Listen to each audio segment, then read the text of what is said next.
Tá saindo áudio.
Teste, 1, 2, 3.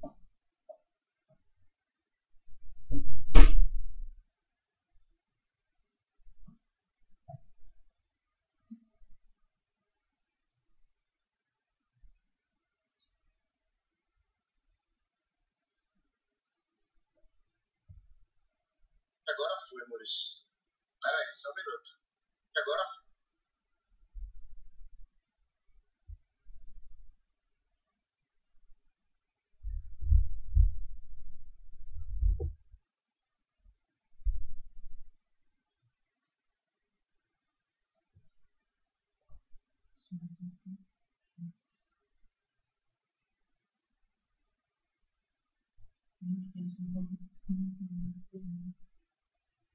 Deu certo? Não, parece sim. Só estou com tudo a perito. Senão não vai assistir. Senão não vai assistir na página.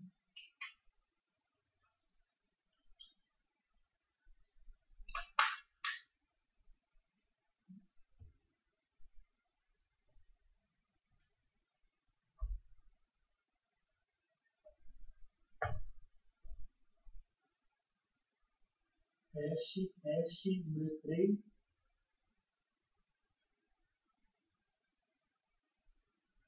Teste, 1, 2, 3.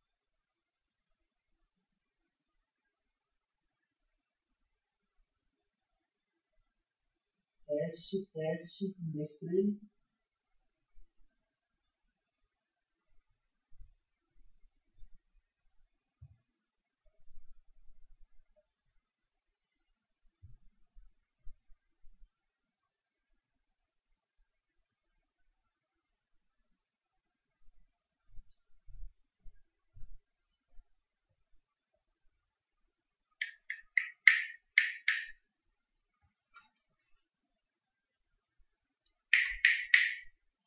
Pode começar a aula. Agora tá bem baixinho no YouTube.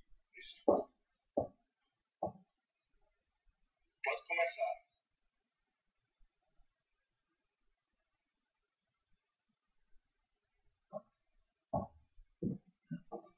Deixa eu só.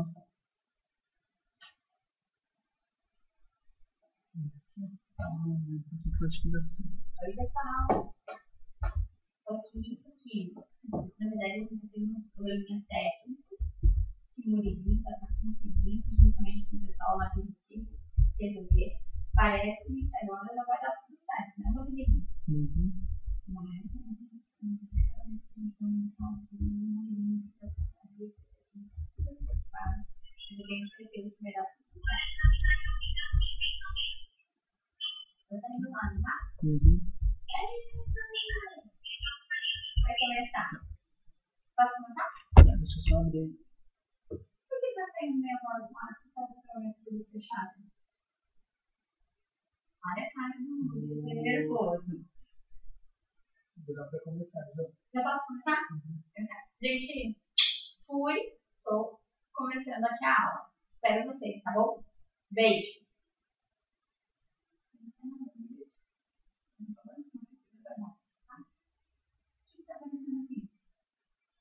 Não tem microfone? É o problema. Tá.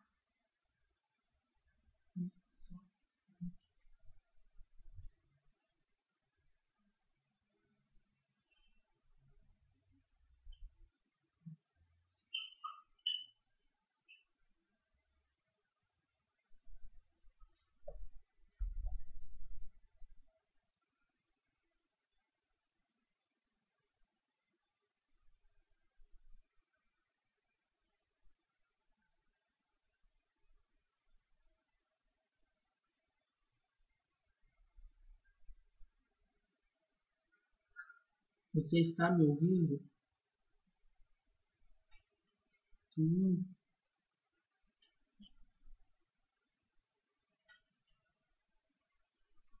Tá, pode.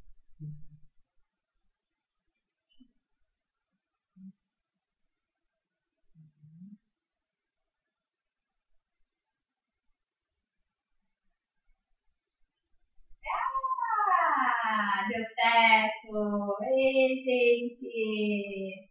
Oxe, estávamos com um probleminha técnico aqui, e que o pessoal estava nervoso, tentando resolver, mas deu tudo certo. Não sei por que eles ficam nervosos, eles são maravilhosos, sempre dá certo. Mas segunda fase é isso, até eles ficam nervosos, imagine vocês, tá? E aí, gente, preparados para a nossa aula?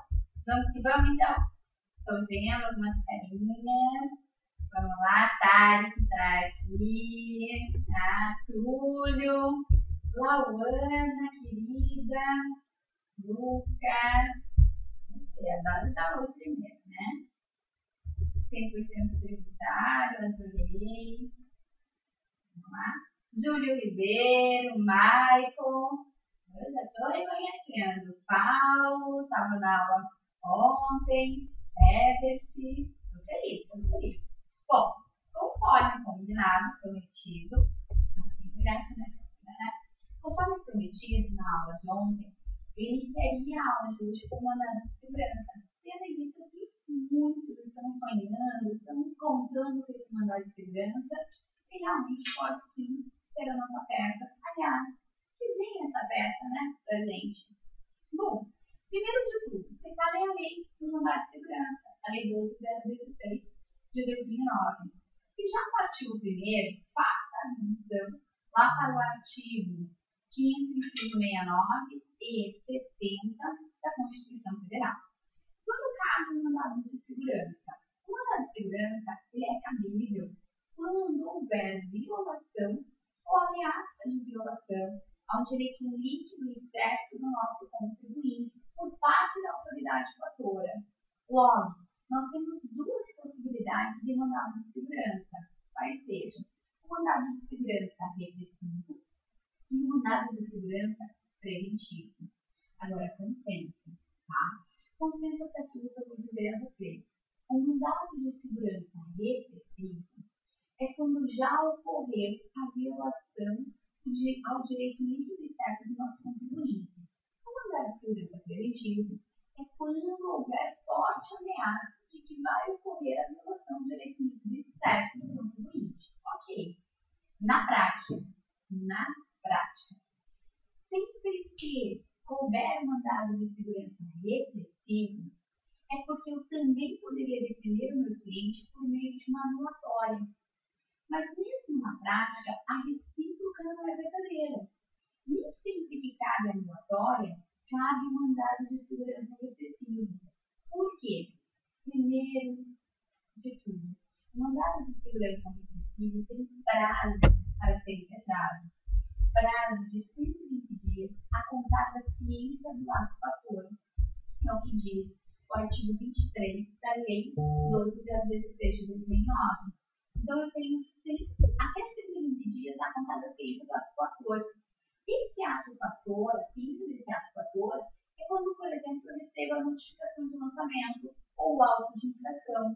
Então, desse momento, eu tenho até 120 dias para impetrar o mandado de segurança. Se já se passarem o prazo de 120 dias, eu não mais poderei pensar em mandado de segurança, mas eu posso ainda defender o meu cliente por meio da ação anulatória. E a segunda razão para eu dizer que, às vezes, cabe anulatório, mas não cabe mandado de segurança repressivo, é porque o mandado de segurança repressivo, assim como o preventivo, é sem dilação probatória. Dizer que é sem dilação probatória significa dizer que é sem produção de provas durante o curso do processo. Mas, guarde, na hora que eu impeto o mandado de segurança, eu posso anexar provas documentais, tá? Então, cuidado com a dica. Às vezes o examinador quer dizer, ó, eu quero mandado de segurança, considere que só vou precisar de prova documental. E o candidato pensa, se só vai precisar de prova documental, não cabe mandado de segurança, que é sem dilação probatória. Sem dilação probatória significa que não pode produzir provas no curso do processo. Por exemplo, prova pericial, prova testemunhal. Então, a prova documental é aceita? É. Até aqui, eu tenho certeza que vocês já estão alcançados de me ouvir falar. Agora, atenção máxima, porque eu vou falar principalmente com relação à parte do prazo do mandado de segurança. De novo, é uma questão seguinte. Eu disse para vocês que, na prática, sempre que couber mandado de segurança, é porque também caberia ação anulatória, certo? Agora, tem o seguinte. Às vezes, o meu examinador pode dizer que ele só quer o mandado de segurança. E se ele falar, eu só quero o mandado de segurança, e você fizer ação anulatória na tua cabeça dizendo, mas na prática caberia ação anulatória, você terá a prova zerada. Por quê? Porque você tem que fazer sempre o que o examinador mandar. E o examinador, ele pode muito bem querer o mandado de segurança dizendo para você o seguinte, ingresse com a medida mais célere e menos custosa. Falou menos custosa significa dizer o quê? Mandado de segurança. Por quê? Porque o mandado de segurança não tem condenação em honorários de sucumbência. Logo, ele é menos custoso do que uma ação pelo rito comum, certo? Tá bom. Mas agora, concentra. De novo, concentrar? De novo. O que acontece? É o seguinte. Vocês estão com a lei, Vadimento aí? Então, vá-se embora lá para o artigo 5º da Lei 12.016 de 2009. O artigo 5º diz 3 casos em que não caberá mandado de segurança. A primeira hipótese mencionada pelo artigo 5º é que não cabe mandado de segurança quando couber um recurso na esfera administrativa com efeito suspensivo. Já dá uma grifadinha nesse inciso. O segundo é, quando da decisão couber um recurso na esfera judicial com efeito suspensivo. E a terceira hipótese, em que não será admitido mandado de segurança, ele vem dizendo lá quando tiver transitado em julgado. Particularmente, penso que você não tem dúvida com relação à terceira hipótese, que não cabe mandado de segurança. Lógico, se já transitou em julgado, não cabe mandado de segurança. Elimina. Agora, o que eu me preocupo é quanto à primeira possibilidade. No ato que couber recurso na esfera administrativa, com efeito suspensivo, não cabe mandado de segurança. Certo? Eu vou olhar um pouquinho aqui na câmera e já olho para vocês para ver se vocês estão entendendo ou não. E imagine que vocês receberam, o cliente recebeu uma notificação de lançamento. Quando eu falo receber a notificação de lançamento, imediatamente veria na tua cabeça o quê? Opa, será que eu vou de mandado de segurança repressivo ou anulatório? Concorda comigo? A proposta é, coloquei lá, recebeu a notificação de lançamento. E eu posso pensar em mandado de segurança anulatória. Mas ainda, antes de pensar na esfera judicial, o que nós aprendemos, vimos durante milhões de aulas nossas?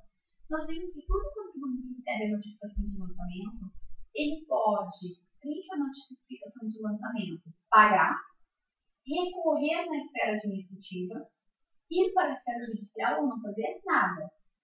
Se, frente à notificação de lançamento, ele pode apresentar um recurso na esfera administrativa que você sabe que tem efeito suspensivo, eu te pergunto, será que então, se eu preferir ir para a esfera judicial, eu poderia apresentar o mandado de segurança?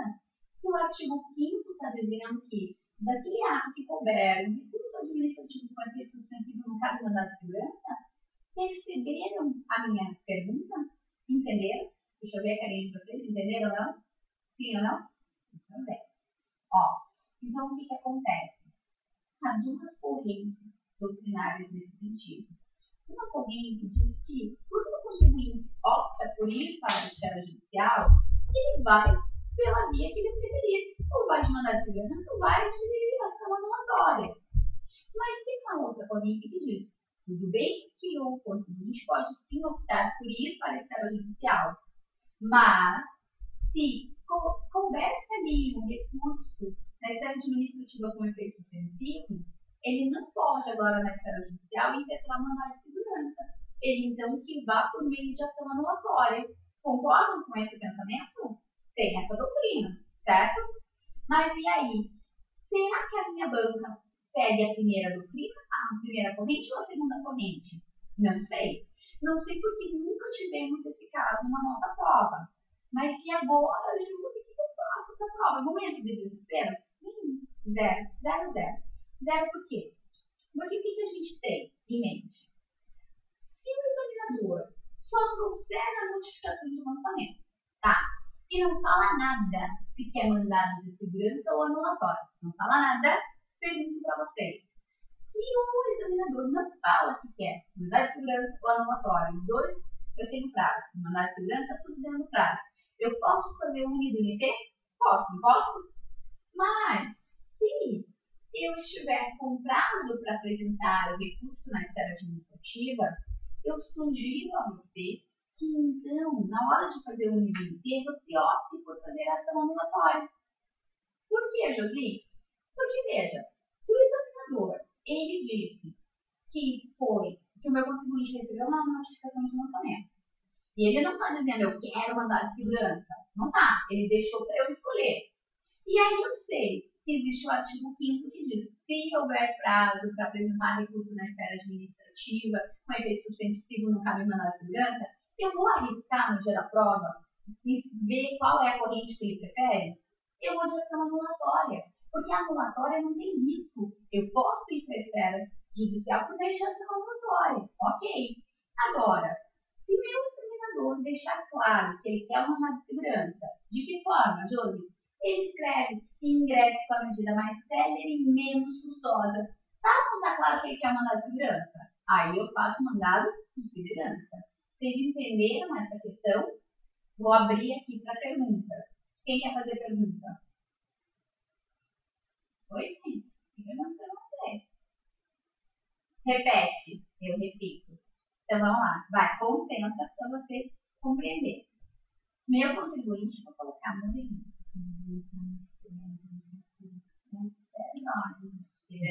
Tá com raiva que ele pensa. Eu aqui suando para você transmitir sua aula e você fica aí. Porém, ele acabou de receber uma notificação de lançamento. Quando ele olha para a notificação de lançamento, imediatamente vem na cabeça dele. Tem 4 possibilidades. A primeira, posso pagar. A segunda, posso recorrer na esfera administrativa. A terceira, posso ir para a esfera judicial. E a quarta, não fazer nada. Logo, se eu for para a esfera judicial, eu abro mais um parênteses de tempo. Na esfera judicial, eu poderia impetrar o mandado de segurança ou ingressar com ação anulatória. Nessa hora que surge a dúvida, o que fazer? Mandado de segurança ou ação anulatória? O que eu te sugiro? Se a prova não realmente deixar claro que ela quer mandado de segurança, faça ação anulatória. Por quê? Porque tem a corrente que, seguindo a literalidade do artigo 5º da Lei 12.016, diz, se houver prazo, se você estiver dentro dos 30 dias para apresentar o recurso na esfera administrativa, não cabe mandado de segurança. Então, se eu estou dentro ainda daquele prazo, e ainda se a prova menciona, considere que da notificação de lançamento, o cliente te procurou no 5º dia. Significa dizer que você tem prazo para recorrer na esfera administrativa. Só que você vai para a esfera judicial.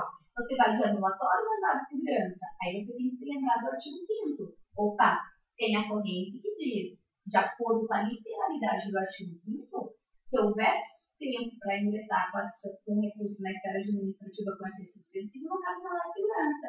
E assim, se a banca não deixar claro que ela quer o mandado de segurança, que você vai escolha pela anulatória, porque a anulatória não vai ter risco, a banca vai aceitar. Agora, se você faz um mandado de segurança, tem um prazo para você apresentar um recurso na esfera administrativa com efeito suspensivo, a banca pode zerar a tua prova dizendo: você não leu o artigo 5º da Lei 12.016? Do ato que couber recurso na esfera administrativa, não cabe mandado de segurança? Então, se você tiver que escolher, você pode escolher, opte pela anulatória. Agora, veja, se a prova falar, olha, já se passaram mais de 30 dias, porque isso já caiu na prova da OAB, você foi procurado no 90º dia. 90º dia, 90 dias se passaram, aí você já não tem prazo para apresentar recurso na esfera administrativa. Aí você pode realmente escolher entre mandado de segurança e anulatória. Aí você escolhe o que você preferir fazer. Agora, ainda que você esteja dentro do prazo de 30 dias para apresentar um recurso na esfera administrativa com efeito suspensivo, se a banca falar assim, ingresse com a medida que não tenha condenação em honorários de sucumbência, você tem que fazer o mandado de segurança. E aí você vai perguntar, e o artigo 5º? Aí eu acabei de descobrir que a nossa banca segue a corrente que entende que mesmo com essa previsão na lei, caberia mandado de segurança na esfera judicial. Mas você entende como é perigoso a gente tentar decifrar a corrente na dúvida? Então, na dúvida, faça anulatória. Agora, se a banca exigir mandado de segurança, aí você tem que seguir o que a banca está pedindo. Concordam comigo? Sim ou não? E aí eu pergunto, vocês entenderam? Ou só estou falando aqui e vocês só estão fazendo a carinha de cansados? Entenderam? Isso. Entendeu? Júlio, o que você escreveu ali? Repete. Agora você escreve. Pode abrir o seu microfone que eu lhe diga. Pergunte.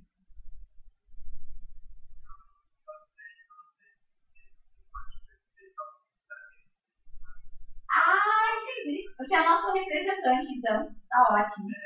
Tá certo. Mas só essa questão do manual de segurança. Então, ficou claro para vocês? Então, aqui, ó, eu vou fazer a pergunta e eu quero ver vocês mexendo a cabeça, tá? Sim ou não? A pergunta é: Murilinho recebeu a notificação de lançamento hoje. E no 5º dia, ele procurou advogado para ingressar com uma ação na esfera judicial. Na esfera judicial, frente à notificação de lançamento, vem na sua cabeça mandado de segurança ou anulatória. Se só falou isso, ele procurou no 5º dia, a prova não diz qual ação ela quer. Qual você vai fazer? Mandado de segurança ou anulatória? 1 ou 2? Quem falou do 1? Júlio, 1 não. Se a prova não especificar, a gente não vai arriscar, porque o artigo 5º diz: se couber recurso na esfera administrativa com efeito suspensivo, não cabe mandado de segurança. Então, na dúvida, eu vou para anulatória, concordam? Agora sim, se já devem se passado mais de 30 dias, aí eu posso fazer o IDUT, mandado de segurança ou anulatório. Mas agora, se a prova falar, ingresse com a medida mais célere e menos custosa, mandado de segurança ou ação anulatória? Mandado de segurança. Ok? Pronto, penso que isso foi. Falar rapidinho do mandado de segurança preventivo, e aí eu já abro para as perguntas, pelo jeito concentrado se tudo no Júlio, né? Vamos lá. Mandado de segurança preventivo, o que nós temos? O mandado de segurança preventivo, ele, na prática, eu também posso pensar da seguinte forma: toda vez que couber mandado de segurança preventivo, é porque caberia na prática uma ação declaratória. Mas a recíproca não é verdadeira. Nem sempre que cabe a declaratória, caberá o mandado de segurança preventivo. Por quê? Porque o mandado de segurança é sem dilação probatória. Se eu perceber que demanda a dilação probatória, produção de provas durante o curso do processo, então eu tenho que ingressar com ação declaratória e não com mandado de segurança preventivo. Mas, por mais que na prática eu tenha que sempre que couber mandado de segurança preventivo caberia ação declaratória, a prova pode exigir que eu faça o mandado de segurança como ela já fez. E como? Ela vai dizer que ingresse com a medida que não tenha condenação em custos e honorários, em honorários de sucumbência. Aí ela está dizendo com todas as letras: faça o mandado de segurança. Se você fizer ação declaratória, sinto muito, mas a sua nota será 0 no teste. Foi? Tranquilo? Sim? Não? Ok. Querem ir para as perguntas agora? Até porque o nome da aula, né, não posso escrever, é interativa. Se é interativa, eu não posso ficar falando sozinho. Então, eu vou abrir as perguntas. Diga lá quem vai fazer a pergunta. A banca, o Túlio. A banca já pontuou essa distinção entre mandado de segurança repressivo e preventivo? Sinceramente, até hoje não. O que eu sempre sugiro é que quando você souber se é repressivo ou preventivo, você escreva já no nome. Mandado de segurança repressivo. Mandado de segurança preventivo. E na hora que surgir a dúvida, escreva tão somente mandado de segurança. Até hoje, eu não tive nenhuma notícia de alguém que tenha zerado a prova, tá? Por ter escrito mandado de segurança preventivo quando era repressivo ou vice-versa. Mas, aquilo que eu te falo, se você souber exatamente, faça da forma mais completa. Se você está na dúvida, escreva tão somente mandado de segurança. Lembra que durante o curso eu até trouxe o caso da FGV, que ela trouxe um único mandado de segurança para fazer mandado de segurança preventivo e regressivo? Aí, naquela hora, ele gerou dúvida. E muitos candidatos escreveram só mandado de segurança repressivo, mas nos pedidos falaram para prevenir quando for futuro, estava tudo certo. E quem escreveu apenas mandado de segurança também teve a prova corrigida. Até porque o artigo 1º fala mandado de segurança. A gente acaba especificando, vou impetrar o mandado de segurança preventivo, vou impetrar o mandado de segurança repressivo. Então, na dúvida, só faça mandado de segurança, certo? Mas se tiver certeza, quanto mais completo, sempre melhor. Mais alguma? Calma. Ei, eu quero que vocês falem, não quero só que vocês escrevam. Ficou maluquinho aqui. Gustavo, pode liberar seu microfone. Libera aí, Gustavo.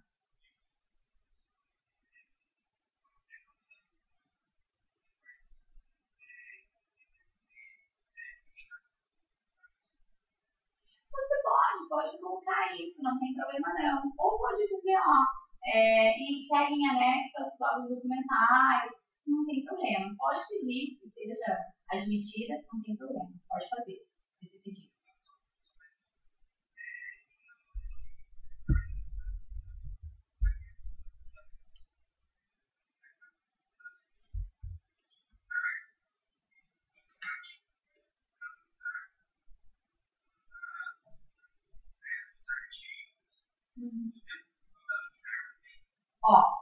Não precisa, tá? Na hora que a gente está fazendo o preâmbulo lá, vem respeitosamente perante Vossa Excelência impetrar com fulcro, o que eu sugiro, né? Que não pode faltar. Com fulcro no artigo 5º, inciso 69 da Constituição Federal, bem como a Lei 12, bem como o artigo 1º e seguintes da Lei 12.016 de 2009.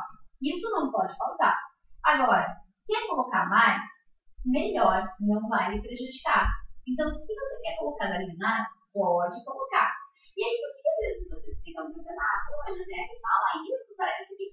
Não, o que eu quero só que você compreenda é que na hora da prova podem surgir dúvidas que vocês não tenham me perguntado, a gente não tenha comentado, só que o que eu quero desenvolver com vocês é o seguinte: tudo que for dúvida com relação, coloco ou não coloco, pode colocar, que isso não vai lhe prejudicar. O que eu tenho medo é que você fique na dúvida, coloca ou não coloca, e de repente era algo importante que vai estar lá no nosso gabarito. Entende, Gustavo?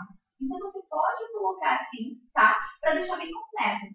Vamos aqui, torcer, né? Vem o mandado de segurança, aí você está colocando com fulcro. Artigo 5º, inciso 69 da Constituição Federal, artigo 1º e artigo 7º, inciso 2 da Lei 12.016. Está lindo, está completo. Então é aquela peça que o examinador, o corretor vai pegar, vai dizer, lindo, merece passar. Sempre da forma mais completa. Certo, Gustavo? Paulo, querido, pode perguntar. Oi, querido.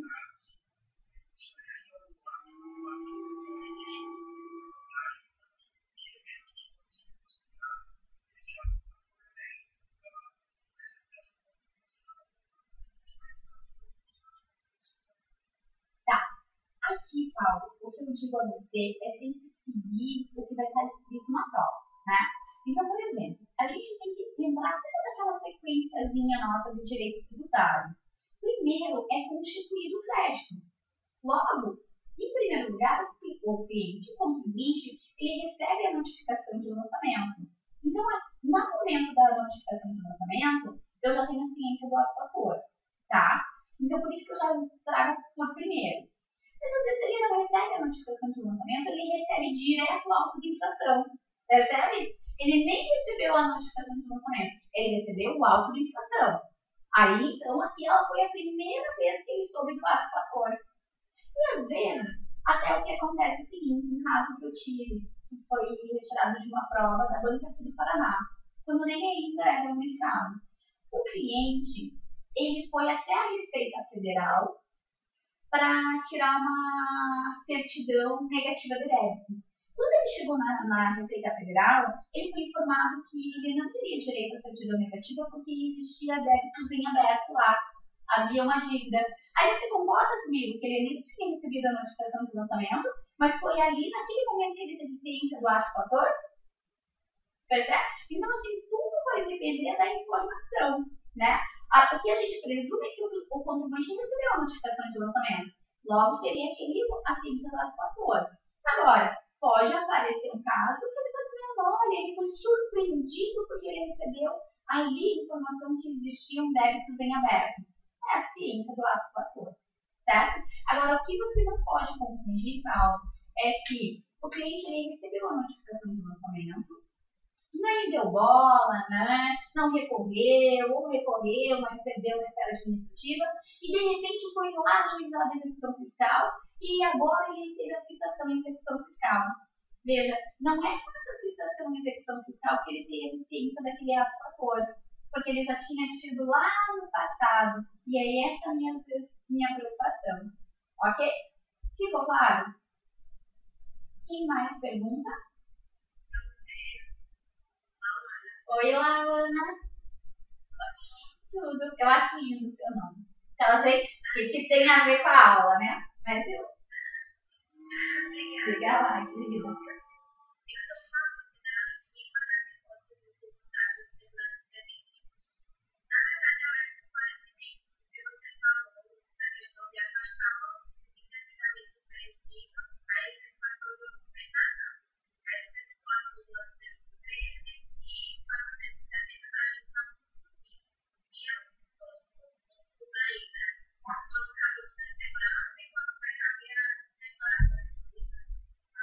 Pronto, perfeito.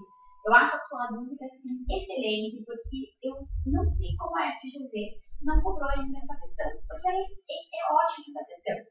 O que acontece é o seguinte, Luana, essas duas súmulas que a Luana comentou referem-se ao Instituto da Compensação. Então, antes de eu falar sobre as súmulas, vamos só lembrar aqui um pouquinho da compensação. O que é a compensação? É quando há aquele encontro de contas, quando eu tenho credores e devedores simultaneamente. Então, eu posso realizar a compensação, e a compensação, como está previsto no artigo 156, inciso 2 do CPM, ela extingue o crédito tributário. Pois bem, só que, para que ocorra a compensação do direito tributário, você tem que ir lá para o artigo 170 do CPM. O artigo 170 do CPM diz que só é possível a compensação no direito tributário quando houver credor e devedor simultaneamente e quando houver uma lei que autorize a compensar. E aí, em âmbito federal, nós somos obrigados a lembrar da Lei 9.430 de 96, artigo 74, que diz que é possível compensar os créditos e débitos tributários desde que administrados pela Receita Federal. Ok. Em âmbito municipal e estadual, eu só pensarei em compensação se a prova falar que naquele estado, naquele município, há uma lei que me autorize a compensar. Pois bem, só que veja, na verdade nós temos dois requisitos para realizar uma compensação. O primeiro, ter credor e devedor simultaneamente, e o segundo é uma lei que me autorize a compensar. Pois bem, só que eu, Josi, digamos que seja uma industrial. Como eu sou uma industrial, eu tenho que recolher o IPI, o Imposto sobre Produtos Industrializados. Ok. Só que, no exercício de 2017, eu entendo que eu recolhi muito a mais do que eu deveria ter recolhido. Então, eu tenho um crédito de IPI. Só que no ano de 2018, como continua, né? Eu realizo as operações de industrialização, eu também tenho que pagar IPI. Só que aí eu penso, poxa, ao invés de eu pagar o IPI para a União, para depois ingressar com a ação de restituição, o que eu vou fazer? Vou fazer a compensação. Certo? Certo. Bom, mas aí eu falo o seguinte, beleza, como é que eu vou compensar isso? É só você se lembrar. IPI é ou não é um tributo sujeito ao lançamento por homologação? Na prática, dizer que o tributo é por homologação significa dizer o quê? Que eu, enquanto contribuinte, verifico que eu pratiquei fato gerador, calculo o tributo e já recolho para a União. A autoridade só vem depois para dizer se o pagamento foi feito de forma correta ou não. Mas nos tributos sujeitos ao lançamento por homologação, eu já pago. Só que nesse meu caso, que eu entendo que eu tenho um monte de crédito que eu paguei a maior no ano passado, por que eu vou pagar aqui o IPI se eu quero compensar? Então, a Receita Federal, ela tem inclusive um programinha chamado PDComp, que é para você já fazer a compensação. E aí, como que funciona essa compensação? Ao invés de você pagar para a Receita, ao invés de você pagar para a União do IPI, você compensa. Não vou pagar esse mês porque eu tenho crédito lá do ano passado. Só que você tem que avisar a Receita que você está fazendo isso. Você avisa por meio desse programinha e então você emite uma declaração de compensação. Estou compensando. Ó, União, não estou te pagando porque eu estou compensando. E aí, então, a autoridade administrativa, ela vai verificar se está tudo certo. É como ela faria se você estivesse pagando. Se você estivesse pagando, ela não viria no momento para dizer se estava certo ou não o pagamento? É a mesma coisa. Você está compensando, a autoridade na hora vai aparecer para dizer se você está compensando certo. Então, imagine que a autoridade chega e diz, você não tem crédito para compensar, pode pagar, para isso, você está compensando, não tem crédito. Quando a autoridade administrativa diz isso, que eu não tenho crédito, eu posso apresentar um recurso na esfera administrativa. E aí eu vou dizer para a esfera administrativa, ei, pera lá, eu tenho crédito sim, e eu recorro. Aí ela vem e dá uma decisão, não tem crédito não. Dessa decisão eu recorro. Aí vem mais uma decisão, diz, não tem crédito, não adianta. Eu recorro. Até que chega um momento que não tem mais para onde eu recorrer. Até que chega um momento que há uma decisão administrativa irreformável, dizendo que eu não tinha aquele crédito para compensar. E aí eu te pergunto, eu sento e choro? Não. Toda vez que eu perder na esfera administrativa, eu posso bater nas portas do Poder Judiciário, em razão do artigo 5º, inciso 35 da Constituição Federal. Então, quando vem essa decisão dizendo que eu não tinha crédito, que estava tudo errado na minha compensação, o que eu vou ter que fazer? Bater nas portas do Poder Judiciário para dizer, eu tenho crédito para compensar, pelo amor de Deus, eu quero compensar. Só que quando eu vou para a esfera judicial para dizer que eu tenho crédito, que eu quero compensar, que a autoridade não deixou compensar, você concorda comigo que eu vou ter que provar que eu tenho crédito? Sim ou não? Se eu tenho que provar que eu tenho crédito, cabe mandado de segurança? Não. Então, não cabe mandado de segurança para eu compensar tributo. Porque na hora que eu vou compensar, primeiro eu tenho que provar que eu tenho crédito, para depois compensar. Então, não cabe mandado de segurança para compensar. É aí que entra, Lauana, a súmula 460 do STJ para dizer mandado de segurança não é ação adequada para convalidar uma compensação. Ou seja, para fazer a compensação na esfera judicial daquilo que você não compensou na esfera administrativa. Entendeu a súmula 460? Por quê? Porque o mandado de segurança não demanda dilação probatória. E se eu tiver que buscar a esfera judicial agora para dizer eu tenho crédito, eu tenho que ir, de repente, por uma ação declaratória de existência de relação jurídica tributária para dizer, declara, juiz, que eu tenho crédito, que eu posso compensar. Aí o juiz vem e dá a sentença e diz, verdade, você tem crédito sim, transita em julgado. Quando eu tenho essa decisão, eu pego a decisão, coloco embaixo do braço e vou lá para a Receita Federal. E digo, ó, tá aqui, ó, você disse que eu não tinha crédito? Tá aqui, ó, decisão transitada em julgado dizendo que eu tenho crédito tributário. E aí, vamos compensar então? Aí a Receita Federal diz, não dá para compensar, não. Aí você diz, pera lá, eu tenho crédito comprovado por uma sentença, por uma decisão judicial, e eu tenho uma lei que me autoriza a compensar tributo federal. E ele não está deixando eu compensar. Aí cabe ou não cabe mandar de segurança para proteger o meu direito líquido e certo? Percebe? Súmula 213. A súmula 213 diz: mandado de segurança é a ação adequada para declarar o meu direito de compensar. Então, quando eu já tenho a prova que existe o crédito e tenho a lei que me autoriza a compensar, é um direito líquido e certo meu, previsto pelo artigo 170 do CTN. Só que a Receita cria algum óbice e diz: não, por alguma razão não vou compensar. Eu digo: opa, súmula 213, mandado de segurança para declarar o meu direito de compensar. Então, eu não posso usar mandado de segurança para fazer compensação, porque eu preciso provar que eu tenho crédito, mas depois que eu tenho comprovado a existência do crédito, se a Receita criar algum óbice para eu realizar a compensação, aí eu posso impetrar mandado de segurança para declarar o meu direito de compensar. Certo, Luana? Entendeu? Perfeito, agradecida. Eu que agradeço você ter feito essa pergunta, porque do fundo do meu coração uma hora vai cair. De verdade. Mais alguém? Diga aí, eu estou tentando te procurar. Ah, é, te corou, já vi. Pode perguntar.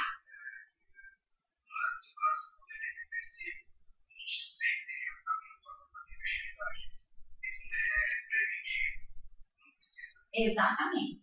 Por quê? Porque o mandado de segurança preventivo, ele não tem prazo. Tá? Eu brinco falando assim, como o mandado de segurança é preventivo, é porque você tem aqui, você tem aquela questão que você vai sofrer a violação. É uma ameaça. Então não tem como você dizer assim, hoje eu acordei sentindo que eu vou sofrer essa violação. Aí você vai dormir, não contou, não entrou com o mandado de segurança, de repente você acorda no outro dia. Opa, quer dizer, hoje eu estou mais com aquele intuito que vou sofrer. Então, no mandado de segurança preventivo não existe prazo. Não existe prazo para impetrar o mandado de segurança. Mas o mandado de segurança repressivo tem um prazo, porque já ocorreu a violação. Ok? Logo, você só abre esse tópico de tempestividade no mandado de segurança repressivo. Oi? Quem mais? Pergunta? Diga, querido.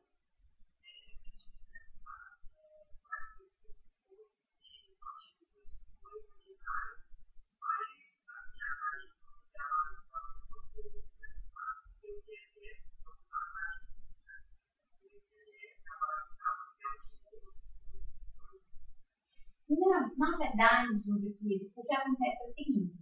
O artigo 146 da Constituição Federal, lá no inciso 3 dele, ele diz: os impostos, até vamos lá para a Constituição Federal, artigo 146, inciso 3, ele diz que quanto aos impostos, a base de cálculo, o fato gerador e contribuintes tem que estar previsto em lei complementar. Viram essa parte? Aí, quando eu vejo isso na Constituição Federal, o que eu me lembro? Quem é que trata sobre os fatos geradores, dos impostos, base de cálculo e contribuintes? É o CTN. O CTN não trata sobre a maioria dos impostos. IPTU, por exemplo. O IPTU ele é instituído por uma lei ordinária, mas ele já foi tratado primeiramente pelo CTN, que ele então preenche ao artigo 146, inciso 3 da Constituição Federal, a linha A. Entende? E aí só a questão do ISS e do ICMS, que a gente se lembra da lei complementar, é porque tanto o ISS como o ICMS, eles não estão no nosso CTN. O ISS está na lei complementar 116 e o ICMS está na lei complementar 87 de 96. Certo? Respondida a pergunta? A dúvida? Ok. Aí só um pouquinho, só para completar aqui, Júlio, porque até lembrei que alguém me perguntou nos plantões, tira dúvida. Quando a gente fala que os tributos serão instituídos por lei ordinária, via de regra, né, com exceção dos fatos tributos que devem ser criados por lei complementar, veja, ele já tem toda a regra matriz, bem ou mal de incidência, tratado pelo CTN, que é uma lei complementar. Então, no caso, pega o IPTU. IPTU, o município, o meu município de Curitiba, vai criar o IPTU. Mas ele já tem toda a base dele no CTN, que é uma lei complementar. Só que aí deixa até um pouco para o legislador ordinário aqui do meu município criar sobre o IPTU. Deixa pouco. Até eu já ouvi falar, a gente tem como a nossa Constituição, é uma Constituição mãe. que na hora que o ente vai criar, na verdade, o tributo, sobra muito pouco para ele criar, porque a regra matriz já está na Constituição, bem como no CTN. Percebe? Então é só por isso. Então eu não preciso de nenhum outro. Na verdade, todos os impostos devem ser base de cálculo, contribuinte e fator gerador que você contratar. Mas na hora de criar o tributo, que vai dizer, esse vai incidir, não, aquele não vai incidir, aqui tem que considerar as peculiaridades de cada município, aí cada município pode criar por lei ordinária. Certo? Quem mais pergunta? Vitória. Tá, peraí. Pode ir perguntando, Vitória, enquanto eu te encontro. Professora, é só para esclarecer a respeito do foro competente no andar de segurança e da autoridade administrativa que realizou o ato. Peraí, que eu estou tão preocupada em te achar. Achei! Vitória. Vitória, pode repetir, me desculpa. A respeito do foro competente, a gente pega o andar de segurança e da autoridade administrativa que realizou o ato. O foro competente no mandado de segurança é diferente do restante que a gente sempre estuda, né? O foro competente no mandado de segurança é exatamente onde a autoridade coatora realiza as suas atividades. Digamos que seria o domicílio profissional da autoridade coatora. Ok? Quem mais pergunta? Diga, Bel. Como que é seu nome? Diga lá, querida.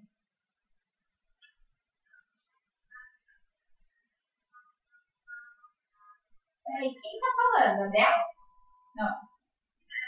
Mirelle, cadê você? Vai. Beatriz, eu falei que eu quero ir, né? Peraí. Pode perguntar, Mirelle, que eu não te achei ainda. Achei.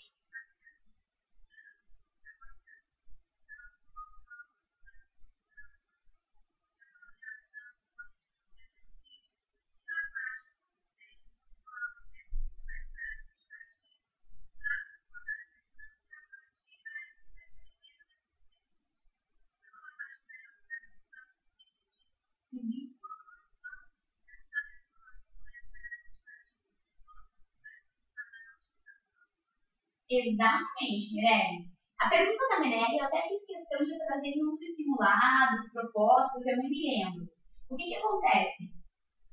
A gente tem entendimento no STJ do seguinte: se o contribuinte recebeu a notificação de lançamento, na notificação de lançamento ele quis ingressar na esfera administrativa, ok, ele ingressa na esfera administrativa.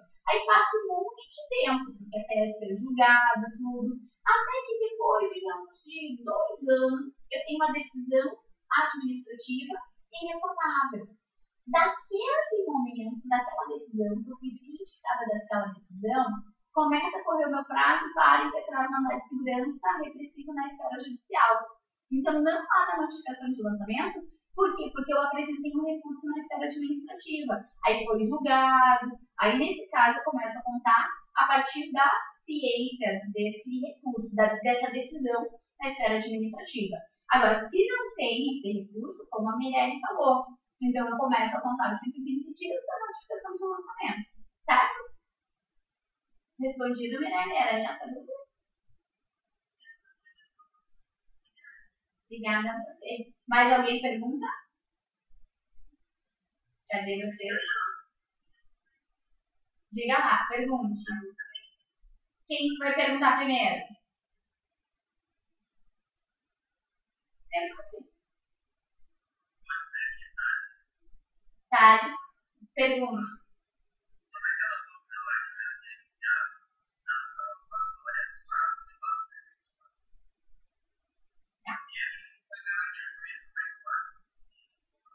Tá. Thales, se você que tem uma família linda, 100% tributário, né? Ou não? É? Mas foi você que me mandou a fotinha deles? Né? Aí a pessoa que começa a confundir, né? Vamos lá. Então, vamos lá. É o seguinte, gente, só vou pedir uma coisa para vocês. Eu tô vendo que vocês estão formando um grupo no WhatsApp. Legal. Só que por enquanto, vamos prestar aqui atenção na aula, porque vocês estão perdendo uma oportunidade. Tudo que eu estou falando aqui, buscando inclusive a dúvida de vocês, eu estou vendo principalmente quem está fazendo as perguntas, é quem está estudando muito, porque as perguntas estão aprofundadas. Então, eu acredito que essa aula de hoje está até um pouquinho mais aprofundada do que a aula passada. Então, vocês ficam trocando no WhatsApp, tudo para se preocupar com o grupo. Que, poxa, talvez não vai ser tão legal quanto essa aula. Claro, vai ser legal, né? Isso que eu quis dizer. Mas aproveita que depois que terminar a aula, vocês continuam ligados aí e falam com o grupo de vocês. Mas fica aqui um pouquinho comigo, tá? Porque senão, para que essa aula interativa? Já que vocês vão tirar as dúvidas entre vocês, poderia ir para a aula para ver. Tá? Então, fico bem triste. Bem, voltando aqui. Agora, a pergunta do Thales é bem importante. E eu penso, Thales, que pode cair tanto em peça prática profissional, como também em perguntas, em questões. Então, o que acontece? É quando já ajuizada a execução fiscal. Agora, o foco é, já ajuizada a execução fiscal, eu tenho lá 4 possibilidades de defesa do meu contribuinte. Dentre elas, eu tenho as 2 primeiras, que são embargos à execução e exceção de pré-executividade, e a terceira, ação anulatória, e a 4ª, mandado de segurança repressivo. É claro que, frente à execução fiscal, em primeiro lugar, eu pensarei nos embargos à execução e na exceção de pré-executividade. Logo, por tudo que foi sagrado, como eu já disse milhões de vezes durante as nossas aulas, eu disse que não vai querer inovar, né? Eu vou fazer anulatória porque na prática cabe anulatória. Não. Quando for ajuizada a execução fiscal, você pensa primeiro em embargos ou EPE. Se não der uma dessas duas, aí que você vai pensar na ação anulatória. Bom, mas vamos lá. Quando que cabe embargos à execução? Primeiro de tudo, para você poder embargar a execução fiscal, você tem que garantir o juízo. Artigo 16, parágrafo único da Lei 6.880. Você não tem como apresentar embargos à execução se você não garantir o juízo. Ok. Depois que você garante o juízo, por meio de penhora de bens próprios ou de terceiros, por meio de depósito, por meio da fiança bancária ou seguro de garantia, aí que você vai poder apresentar seus embargos à execução.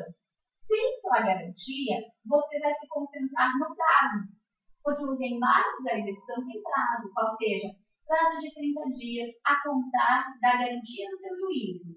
Segue a regrinha do artigo 16. Se, por exemplo, você garantiu o juízo por meio de penhora de bens, você tem até 30 dias para embargar a execução, contados da intimação da penhora do teu bem. Ok. Logo, pode acontecer da prova falar o seguinte: considere que o contribuinte não tem bens para garantir. E aí eu te pergunto, tá detalhes que fugiu daqui? Eu te pergunto, tem como você embargar se você não tem como garantir a execução? Não tem. A FGV não admite. A FGV já cobrou no mínimo 6 vezes questão ou peça relacionada a esse tema. Se disser não tem como garantir o juízo, não cabe embargos. Mas ainda, eu garanti o juízo.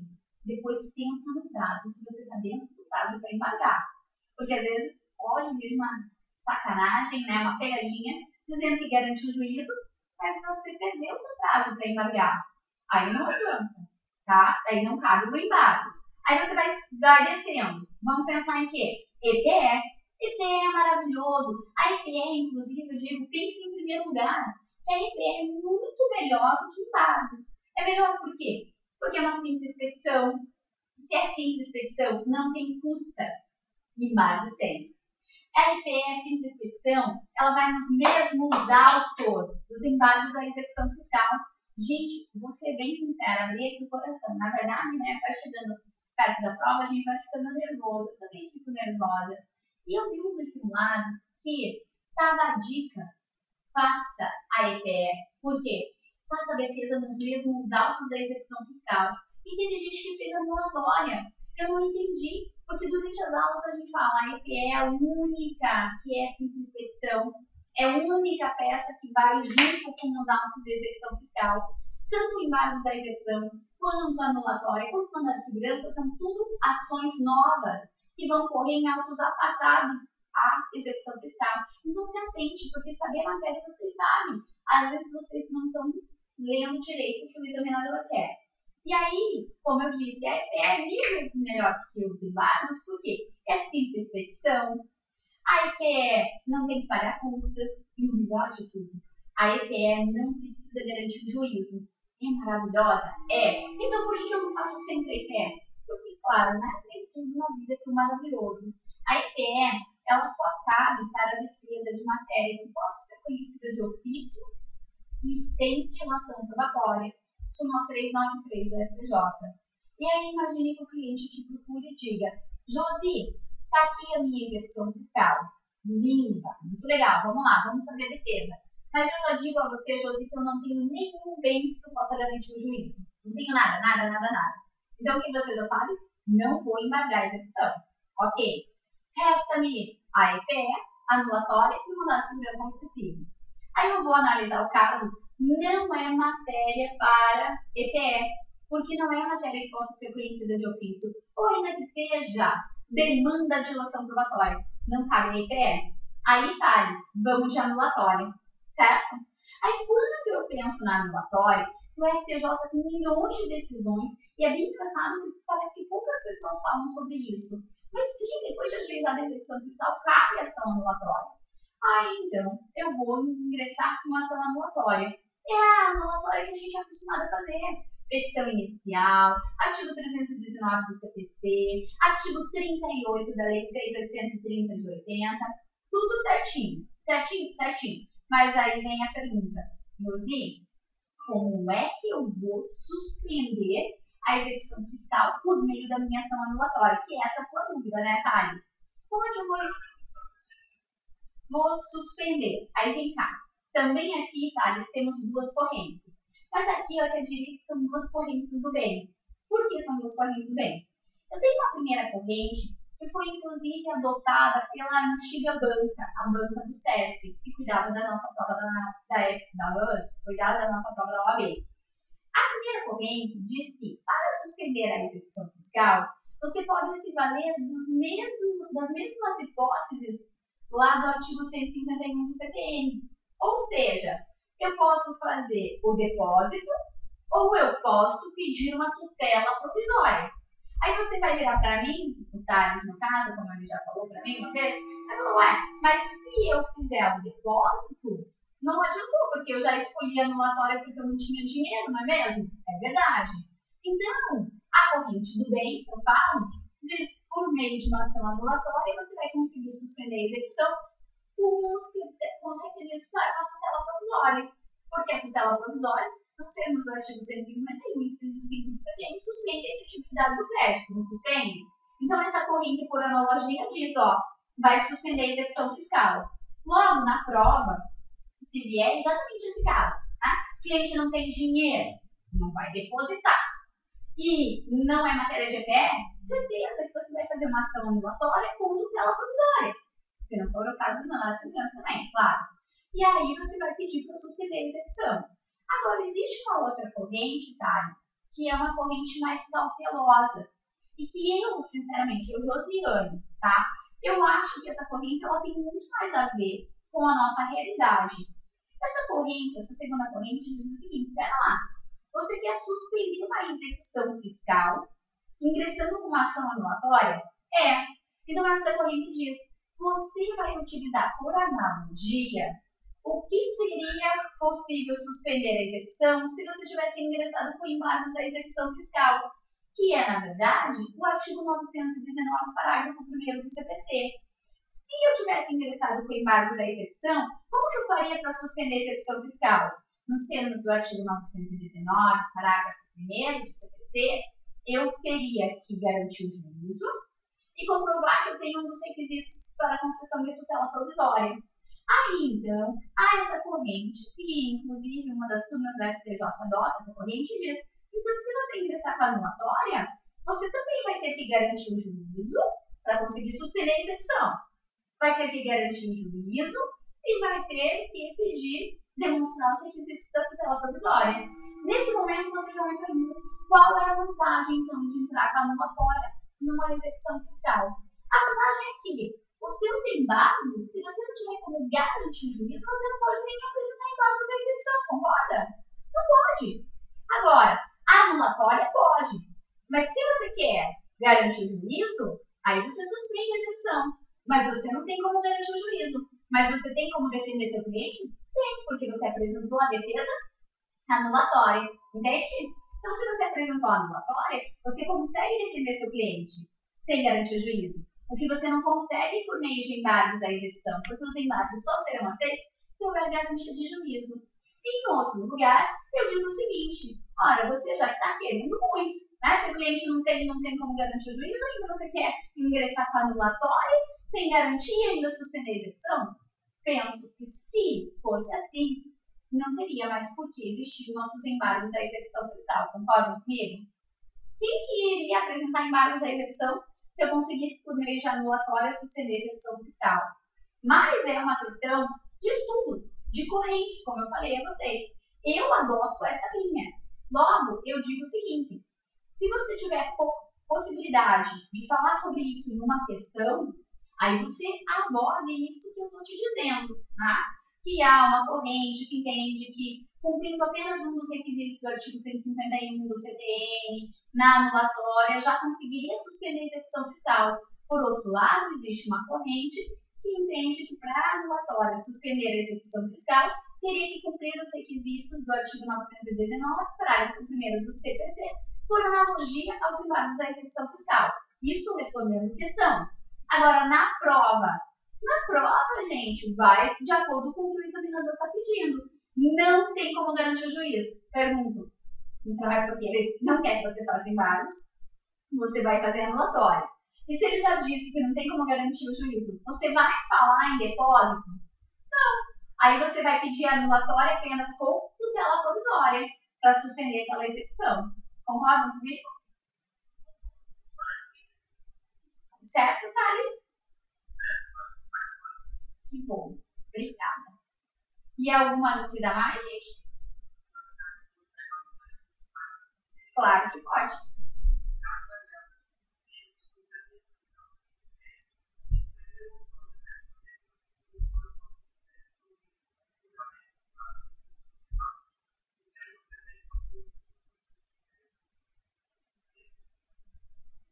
Na verdade, é só em execução fiscal, né? É só em execução fiscal. Execução fiscal é um processo, embargos à execução é outro processo. Então, o parágrafo único do artigo 1015 se refere em toda decisão interlocutória proferida em execução de título extrajudicial, que seria a execução fiscal, que é um processo. Concorda comigo? Então, tem que cuidar com isso na hora da prova. Quem mais?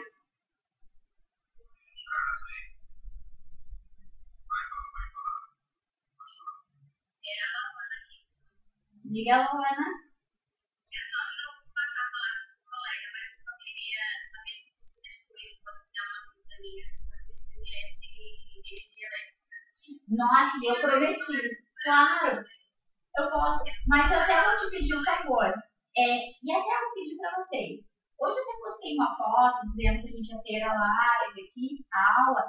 Então eu quero que vocês, principalmente vocês que estão participaram da primeira, estão nessa segunda, que vocês vão depois na foto e digam, Josi, tem uma aula de amanhã, comente sobre tal assunto. Porque esse semestre de energia elétrica é um assunto que super vale a pena falar em revisão. Só que hoje acabou não sobrando tempo, porque a gente foi bastante sobre mandado de segurança. E eu achei, em minha opinião, que essa revisão foi bem pontual e bem legal, assim, quanto a esses temas. Mas é claro que eu respondo a tua dúvida, sem problema algum. Mas as dúvidas, gente, eu peço que vocês encaminhem pelo plantão Tira Dúvidas. Por que eu te peço isso? Eu recebo diariamente mais de 100 e-mails com dúvidas do SERS. E eu tenho que dar prioridade para vocês que estão comigo. Lá no meu Instagram, eu tenho muitos alunos que às vezes nem estão assistindo ao curso.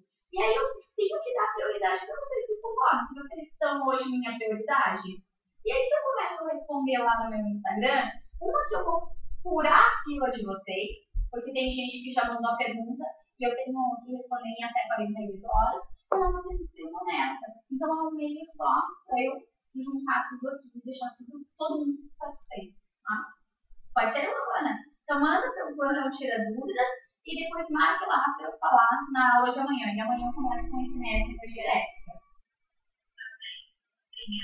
podem estar se perguntando. Cadê? Oi, Tarek? Meu querido, pelo amor de Deus, pergunte. Vocês me ajudem. Cadê? É Baldo? É Baldo? Sim. Então alguém pergunte aí. Tem mais uns minutos.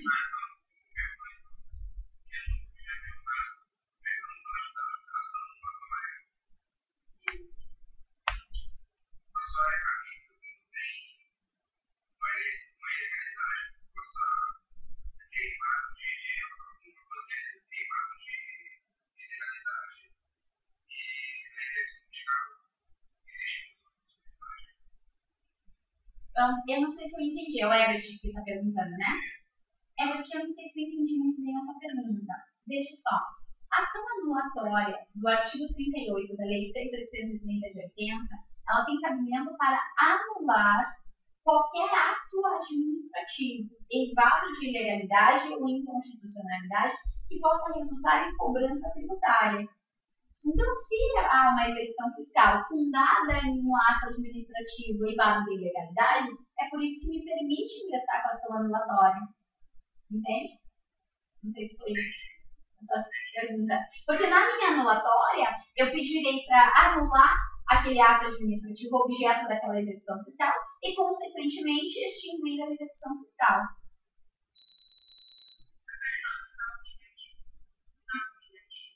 Eu estou ouvindo, mas eu não identifiquei quem é que está falando.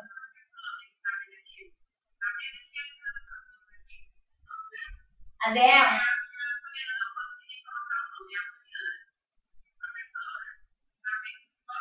Pode falar. Não te achei, mas eu tô ouvindo bem.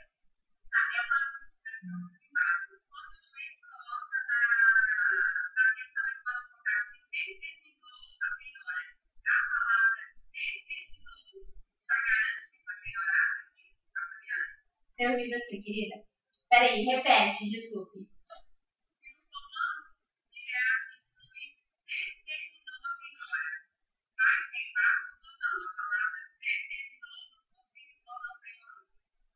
Pode ser, porque que nenhuma vez eu expliquei a vocês que a segunda prova da FGV cobrou embargos e trouxe tão somente que a cliente tinha nomeado bem a penhora. Só o nomear bem a penhora já está dizendo houve a garantia da penhora, concorda? E mesmo assim cabia os embargos à execução. Por mais que o prazo para embargar seja de 30 dias a contar da intimação, eu expliquei que quando o próprio cliente ele garante a execução, ele não precisa ser intimado, porque ele já tem conhecimento, está garantido. Então determinou a penhora, nomeou bem a penhora, penso que a prova está te dando uma dica que é cabível embargos à execução. Aí você só tem que tomar cuidado com o prazo de 30 dias, ok? E assim, gente, só mais um detalhe, daí eu encerro a aula. Tem que cuidar com a leitura. Hoje na aula de hoje eu percebo que vocês estão muito afiados, estão sabendo bastante a matéria. Mas só tomar cuidado com a leitura, porque a gente não tem como decorar nada em segunda fase. Então, às vezes, a gente encontra a palavra penhora, pensa, é embargos. Mas não se esqueça de verificar a questão do prazo. E o prazo a gente verifica lá no artigo 16. Ou ainda, como naquele caso do simulado. Estava muito claro, tem que ser exceção de pré-executividade. Por quê? Porque a defesa nos mesmos autos da execução fiscal. Defesa nos mesmos autos é a IPE. Certo? Tranquilo? Diga. Tá bom.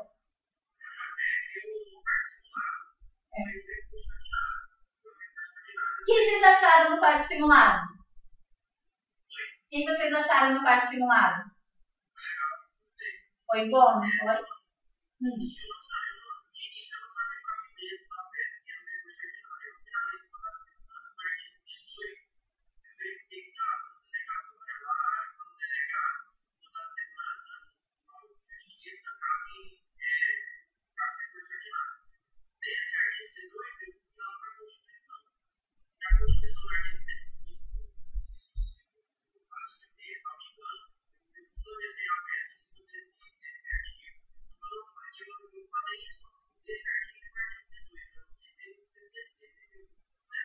não teria problema não.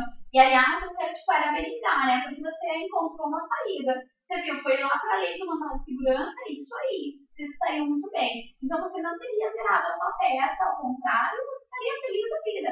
Acredito que nem teria nenhum desconto, tá? Porque você fez certinho. E principalmente com base na Constituição Federal. Então, parabéns. O qual simulado, Natasha, é o simulado fácil sem correção individualizada. Então, vale a pena fazer, porque um passarinho, né? Um passarinho, vou falar assim, não tem nada a ver com a FGV, não é ninguém da FGV que veio me falar. Mas um passarinho veio e me falou assim, Josi, por que não um recurso ordinário, Josi? Já tá na hora.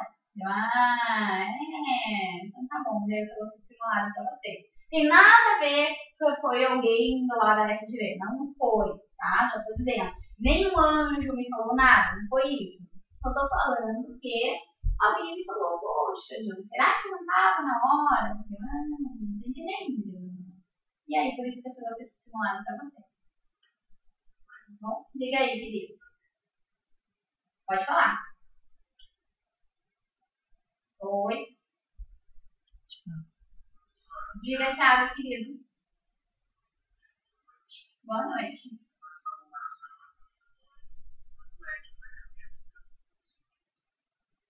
Querido, a tutela provisória, a gente tem a de urgência e de evidência, tá? Então, eu digo assim, você sempre pode pedir a tutela provisória. Só que você vê quais são os requisitos que você tem para a concessão de uma tutela provisória. Eu posso ter uma tutela provisória de urgência se eu tiver os requisitos lá do artigo 300 do CPC.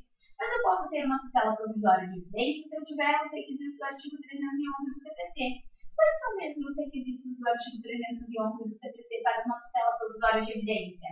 Se eu puder comprovar o meu alegado apenas por prova documental e já existir um recurso em série de repetitivo ou uma súmula vinculante sobre o assunto. E aí eu pergunto até, aproveitando a pergunta do Thiago, vocês assistiram a minha aula extra? Assistiram? Então tá bom, tô tranquila, tá? E aí, Thiago, os requisitos para a concessão de uma tutela provisória de urgência, eles estão lá no artigo 300. E você vai dizer, eu tenho urgência para conseguir essa tutela provisória porque há fundamento aqui relevante, há plausibilidade do direito e há um perigo de um dano. Há um perigo de um dano, um risco ou resultado útil do processo. Então, você requer a tutela provisória. Então, sempre que você tiver que suspender a exigibilidade de um crédito, você pode sim pedir a tutela provisória, seja de urgência ou de evidência. Ok, querido? De nada. Então, querido. Ai, gente! Que coisa mais linda! Uliana, teu nome, querida?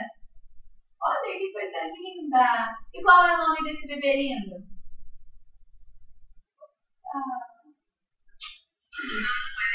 Samuel, você é muito simpático, Samuel. É um lindo. Ai, lindo demais. Querido. Não é fácil não, né, Uliana? Cuidar de bebê, estudar, cuidar da gata. Eu sei, gente, mas todo esse sacrifício de vocês vai ser recompensado. Nossa prova está chegando e vai dar tudo certo em nome de Jesus. Amanhã estaremos novamente aqui. Vamos lá. Alguém falou help na minha pergunta, Andressa. Cadê a tua pergunta? Pergunta aí. Murilinho, calma. Murilinho, ele tem que mandar aula. Gente, aqui, eu só vou explicar uma coisa pra vocês. O estudo é tudo cronometrado, tá? E aí a gente tem que mandar aula, tem que subir, tem que... O pessoal já tá mandando milhões de... Então eu tenho que desligar daqui a pouco. A Bruninha não tá aqui hoje, gente, só o Murilinho. Vem cá, Murilinho. Mas pergunte a marcação. Qual é a dúvida da marcação?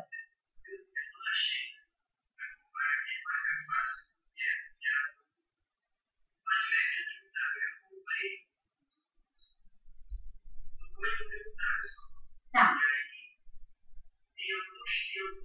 Umas técnicas específicas para artigo terceiro, tributário, e uma gestão de artigos, são de lei, exatamente.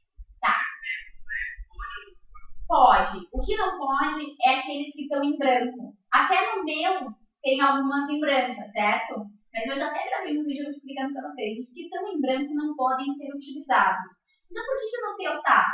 Porque, na verdade, era o tamanho da forma, foi isso que o rapaz me explicou. E por isso que foi.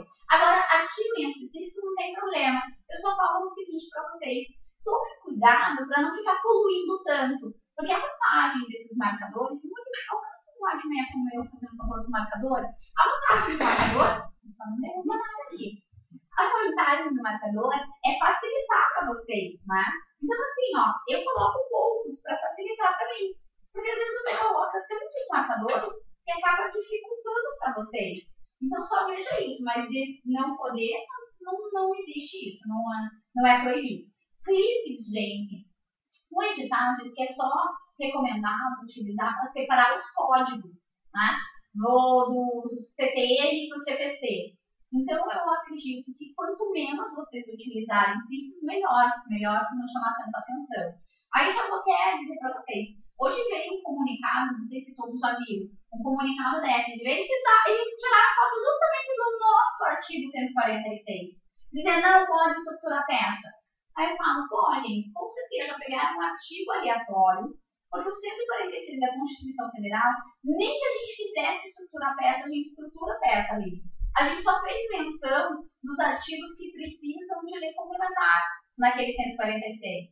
Então, se você falar, Josi, mas se o fiscal estiver bem com aquela foto na hora, você pede, fala para ele, gente, aqui não tem estruturação de peça, aqui é só direito material. Mas se ele encrencar, você diz, tudo bem, vamos fazer o seguinte, nem que você destaca aquele artigo, aquela folha, mas você não vai perder seu vadimento, tá? Você não vai perder. Ou você fala, posso riscar, então? Se você não está achando que é estruturação de peça, eu vou riscar aqui e está tudo certo.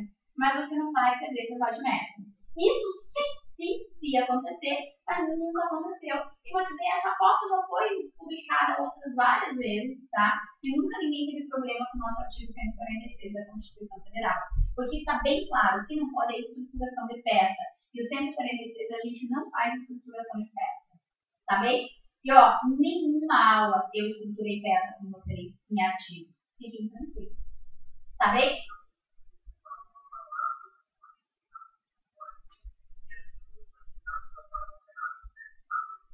Mas palavra não, né? Só pode artigo ou súmula, tá? Então palavra não pode, tá bom?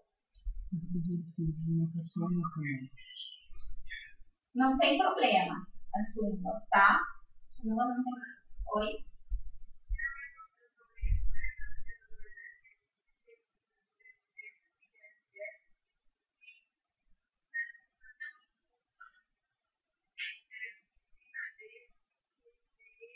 Locação de roupas?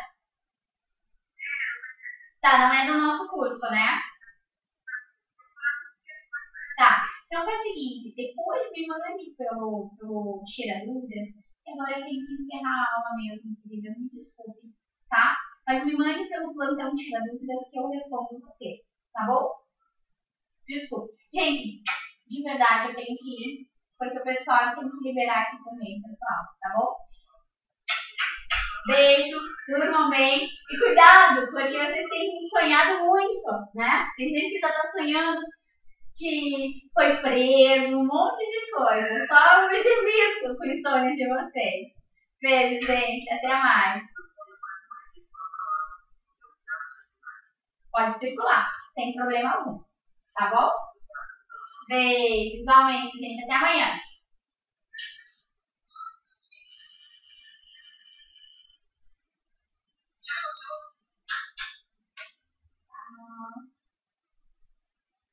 Querido.